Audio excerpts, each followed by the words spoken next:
Good morning students. Today we will start the Arrhenius theory about acid and base. In our last lecture we discussed acid and base, the basic properties of acid and basic properties of base and salt.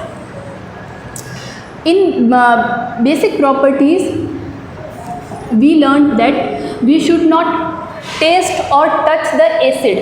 हमको क्या करना है, acid को test भी नहीं करना है और उसको टच भी नहीं करना है. जबकि बेसिक प्रॉपर्टीज़ में हमने यही पढ़ा था कि एसिड जो है वो कैसे होते हैं, श्योर, और बेस जो कैसे होते हैं वो होते हैं बीटर.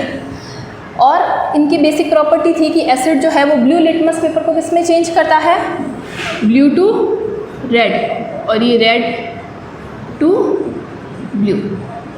बेसिक अपने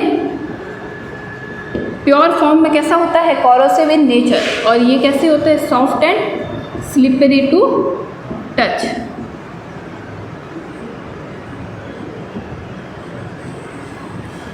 ये जो बेसिक प्रॉपर्टीज़ है इनसे हम ये चीज़ फाइंड आउट नहीं कर पा रहे थे कि कौन सा सब्सटेंस जो है वो एसिड है और बेस है, क्योंकि इस चीज़ को करने के लिए हमको क्या करना पड़ रहा था, इसको टेस्ट करना पड़ रहा था. और हम को ये चीज़ क्या होनी चाहिए, पता होनी चाहिए कि कोई भी केमिकल्स जो है उनको हमको क्या करना है, टेस्ट नहीं करना है और डायरेक्टली उसको टच भी नहीं करना है. It will be dangerous for us.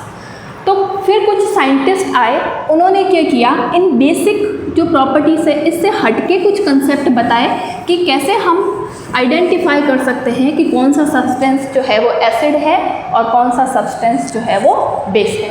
तो इसमें हम सबसे पहले डिस्कस करेंगे साइंटिस्ट आर्हेनियस की theory.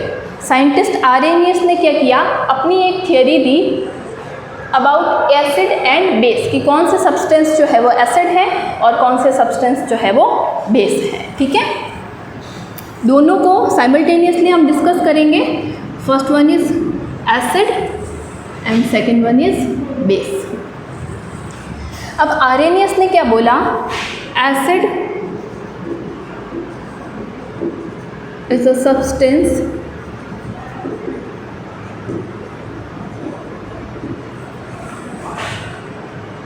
which give H plus ion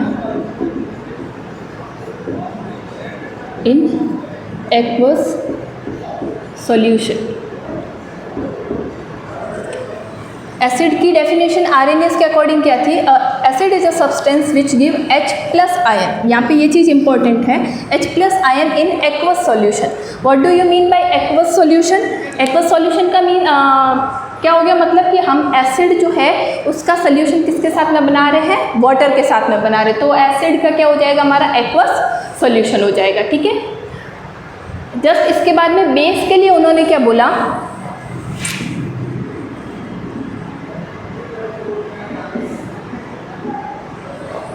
base is a substance which gives OH minus ion in aqueous solution. ठीक है, तो ये दो डेफिनेशन है हमारी एसिड और बेस की. अब let's see some example of acid. Suppose we have HCl. हमारे पास में क्या है, HCl. जैसे ही मैं इसका एक्वस सॉल्यूशन बनाती हूँ तो ब्रैकेट में हम लिखेंगे एक्वस सॉल्यूशन, तो ये H जो है वो आयोनाइज हो जाएगा H प्लस और Cl माइनस में. अब जैसे हमने HCl को क्या किया, वाटर के साथ में मिक्स किया, उसका एक्वस सॉल्यूशन बनाया, तो what happened that HCl release is H plus ion. That's why HCl is a acid, क्योंकि इसने क्या किया, अपना जो एक्वस सॉल्यूशन है, इसमें अब आपको क्या चीज़ ध्यान रखनी है कि जब हम एक्वस सॉल्यूशन की बात कर रहे हैं तो दोनों के ब्रैकेट में आपको मेंशन करना है कि ये दोनों जो है वो एक्वस सॉल्यूशन के फॉर्म में है. तो हुआ क्या यहाँ पे, जैसे ही हमने HCl का एक्वस सॉल्यूशन बनाया तो HCl ने हमको क्या दिया, H plus ion. That's why HCl is a acid according to Arrhenius theory. Arrhenius की थ्योरी के अकॉर्डिंग HCl क्या हो गया, एसिड हो गया, बिकॉज इसने क्या किया, एक्वस सॉल्यूशन में हमको क्या दिया, H प्लस आयन. अब होता क्या है, देखो ये हमने एक्वस लिखा है, इसका मतलब क्या है, यहाँ पे भी एक्वस लिखा है, इसका मतलब क्या है कि ये जो HCl है ये किसके साथ रिएक्ट कर रहा है, H2O के साथ में रिएक्ट कर रहा है, ठीक है। अब H2O क्या है, वाटर। अब इस रिएक्शन से हमको मिलता क्या है, देखो H प्लस एक्वस और Cl माइनस एक्वस। इस एक्वस का मीनिंग क्या है कि ये जो भी H2O के मॉलिक्यूल्स है ये इस H प्लस के सराउंडिंग में क्या हो जाते हैं, एक्यूमुलेट हो जाते हैं। That's why I have written aqueous here, H plus aqueous and Cl minus aqueous. अब ये H प्लस आयन जो है वो क्या होते हैं, they are not stable. H plus ion जो है वो क्या है, स्टेबल नहीं है। तो ये क्या करेंगे, हमारा जो H2O का मॉलिक्यूल है उसके साथ में रिएक्ट करेंगे। H प्लस आयन जो है वो क्या करेंगे, H2O के साथ में रिएक्ट करेंगे और बनाएंगे H3O प्लस हाइड्रोनियम आयन। इस आयन को मैंने लास्ट क्लास में भी ये चीज़ आपको क्लियर की थी, इसको हम क्या बोलते हैं, हाइड्रोनियम आयन। इसको हम क्या बोलते हैं, hydronium ion. Okay, am I clear? Now take a example of base. Suppose we have KOH, potassium hydro oxide, aqueous solution. क्या मिला मेरे को, K plus OH minus, K plus in aqueous form and OH minus is also in aqueous form. तो base की जो definition है वो क्या है, base is a substance which gives OH minus ion in aqueous solution. तो यहाँ पे देखो क्या हो रहा है, KOH का जब एक्वस सोल्यूशन बना है तो मेरे को क्या मिल रहा है, OH माइनस आयन मिल रहा है। That's why KO is a base. ये क्या हो गया हमारा, KO is a example of base. यहाँ पे भी सेम चीज़ है, K प्लस को इक्वस सोल्यूशन लिखा है, मतलब KOH को जब हम वाटर के साथ में मिक्स करते हैं तो H2O के मॉलिक्यूल्स जो है वो इसके क्या होते हैं, इसके सराउंड एक्यूमुलेट हो जाते हैं, ठीक है। तो ये हो गया हमारा base. There are many example of acid and base according to Arrhenius theory.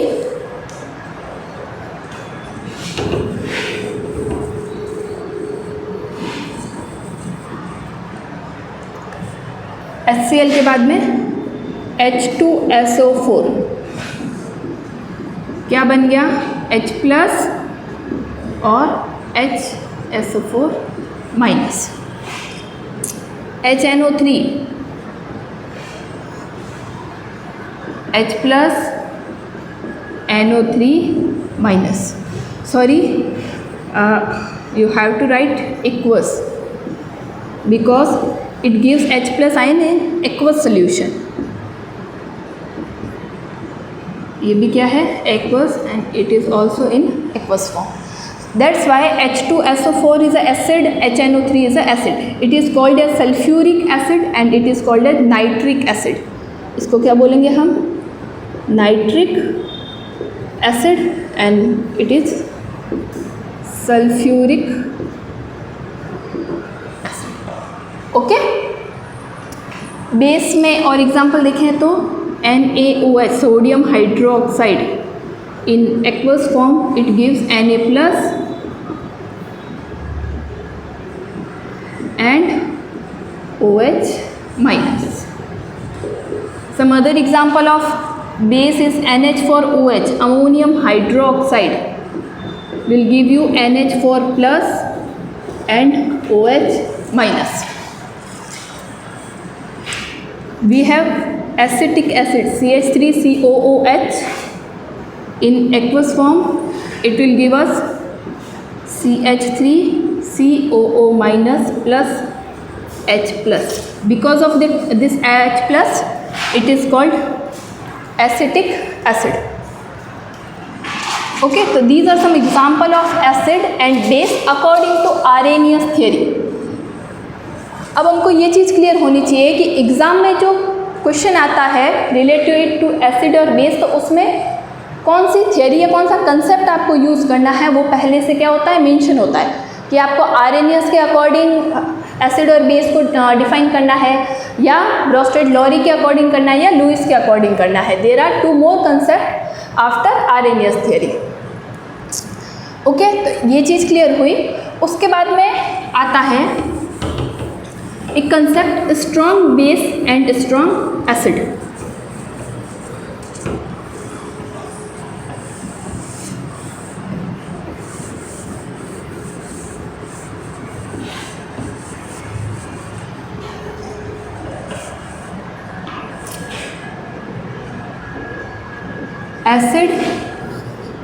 Acid में भी strong acid and weak acid. Base को भी हम क्लासिफाई करेंगे as a strong and week.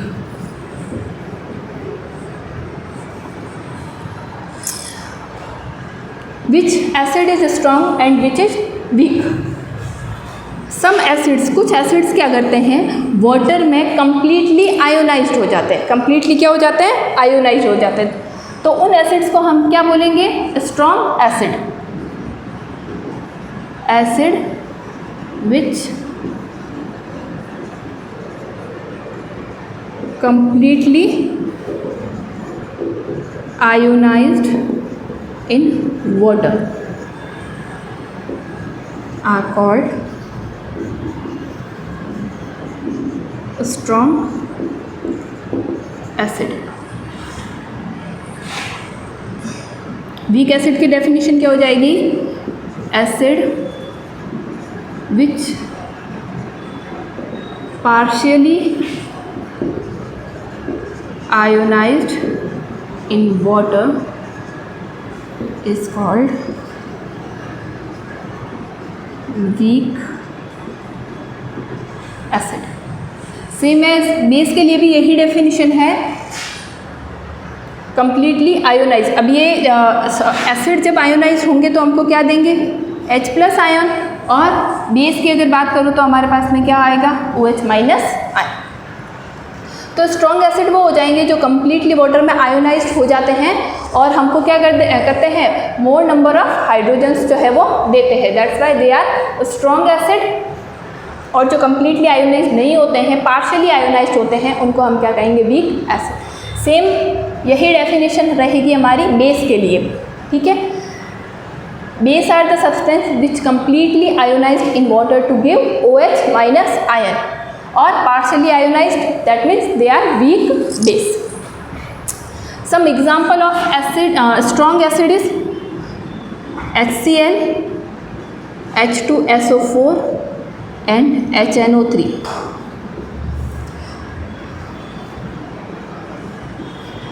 ये तीनों एसिड जो है इनका दूसरा नाम है mineral acid. They are called as mineral acid. ये कैसे है? स्ट्रॉन्ग है। कैसे है? स्ट्रॉन्ग एसिड है।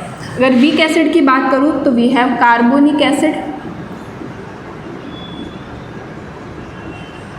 Acetic acid. ठीक है, तो ये हमारे क्या हो जाएंगे? Weak acid. अब बोर्ड एग्जाम में क्वेश्चन जो लास्ट ईयर जो आए हैं उसमें डायरेक्ट क्वेश्चन क्या पूछा है?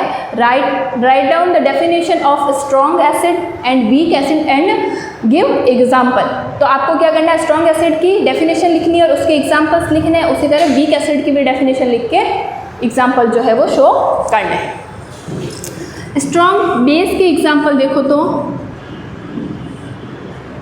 KOH and NaOH। Weak base में आ जाएगा आपके पास में CaOH2, NH4OH, AlOH3। ये किसके एग्जाम्पल हो गए? हमारे वीक बेस के एग्जाम्पल हो गए। तो एसिड और बेस का कंसेप्ट क्लियर। अब हमने क्या देखा कि एसिड जो है वो क्या करते हैं? अपने वाटर सॉल्यूशन में H+ आयन देते हैं, जबकि बेस जो है वो क्या करता है? OH- आयन देता है। अब ये H+ और OH- आयन दोनों क्या करते हैं? आपस में रिएक्ट करके क्या बनाते हैं? वाटर मॉलिक्यूल्स जो है उसको बनाते हैं।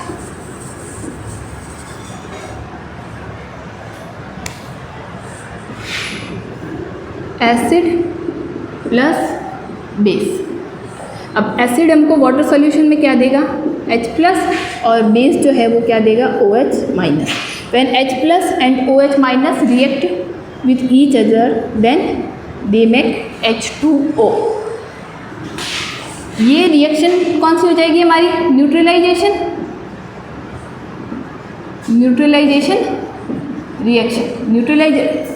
रिएक्शन में हमने क्या देखा? हमेशा क्या बनता है हमारे पास में?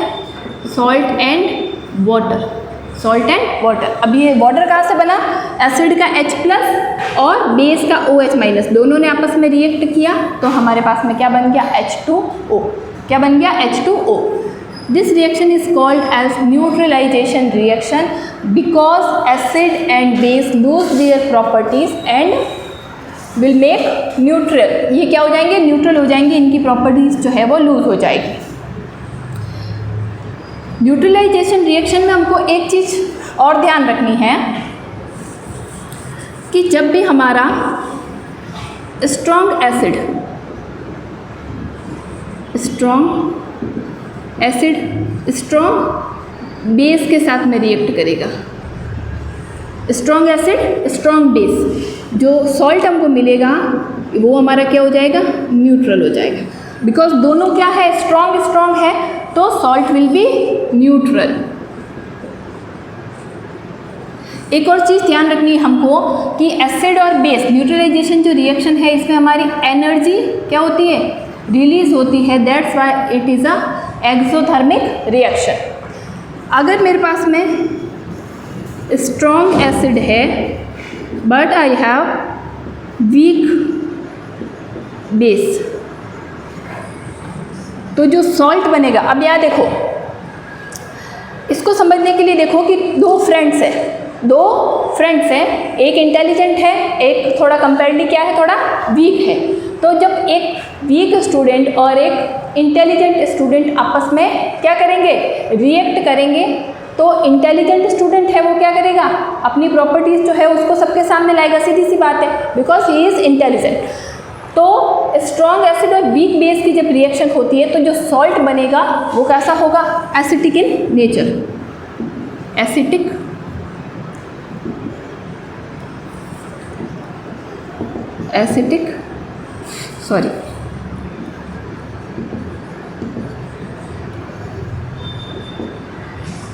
अब दूसरी कंडीशन क्या हो सकती है कि अब हमारा जो एसिड है वो कैसा हो गया है? Weak and base is strong base. तो अब सॉल्ट में प्रॉपर्टीज़ किसकी आएगी? ऑफकोर्स सी बात है बेस की. तो कैसा बन जाएगा हमारे पास में? बेसिक सॉल्ट प्लस वाटर तो बनेगा ही. Water is always there because it is neutralisation reaction. चौथा केस क्या हो गया हमारा? Weak acid and weak base. Then the salt will be neutral. तो सॉल्ट जो है वो हमारा कैसा बनेगा? न्यूट्रल बनेगा. ठीक है. तो ये चारों केस है, इसको थोड़ा ध्यान में रखना है. उसके बाद में एक इम्पॉर्टेंट कंसेप्ट आता है pH का, जिसको हम अपने अपकमिंग लेक्चर्स में डिस्कस करेंगे. जब pH पढ़ेंगे तो आपको ये सारी चीज़ें जो है वो और भी क्लियर हो जाएगी. Okay.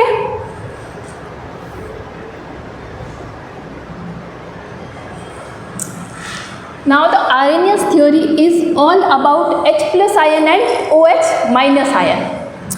But some scientists have some question कि ऐसे सब्सटेंस जिनके अंदर ना तो H+ आयन है ना OH- है, ना तो उनके अंदर OH- आयन है, तो ऐसे सब्सटेंस को हम कैसे आइडेंटिफाई करेंगे कि इधर दे आर बेस और एसिड. तो आर्हेनियस की थ्योरी उस जगह पे क्या हो गई? फेल हो गई. अब फेल हो गई तो साइंस में ये चीज़ आपने देखी होगी कि जैसे ही एक थ्योरी या एक कंसेप्ट फेल होता है तो दूसरे साइंटिस्ट हैं they are always ready to recover their next demerits. कि वो क्या करेंगे? जिसने भी जो अपना कंसेप्ट दिया है उसकी जो डीमेरिट्स है उसको रिकवर करके अपना न्यू कंसेप्ट जो है वो रेडी रखते हैं. तो आर्हेनियस के बाद में एक वैज्ञानिक आए, ब्रोस्टेड लोन.